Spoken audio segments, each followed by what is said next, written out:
Mal. Loki.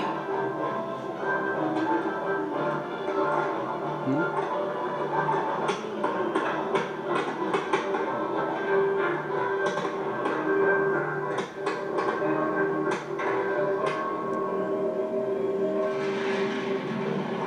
Estos son los colores de nuestro querido México. Esta es la música de nuestro país.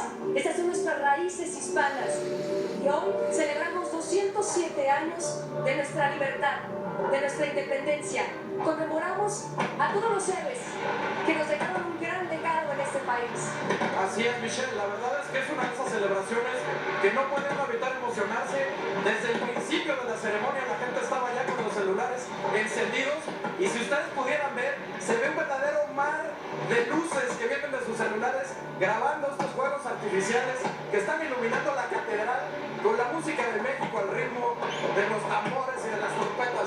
Y de verdad que es una sensación única en el mundo. Y qué maravilla poder compartirla con ustedes en Estados Unidos y en todas partes de México. De verdad que es necesario recordar este amor a la patria que aquí se siente y se vive.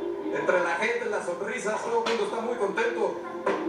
Y bueno, los fuegos artificiales con los colores patrios, Michelle, qué maravilla.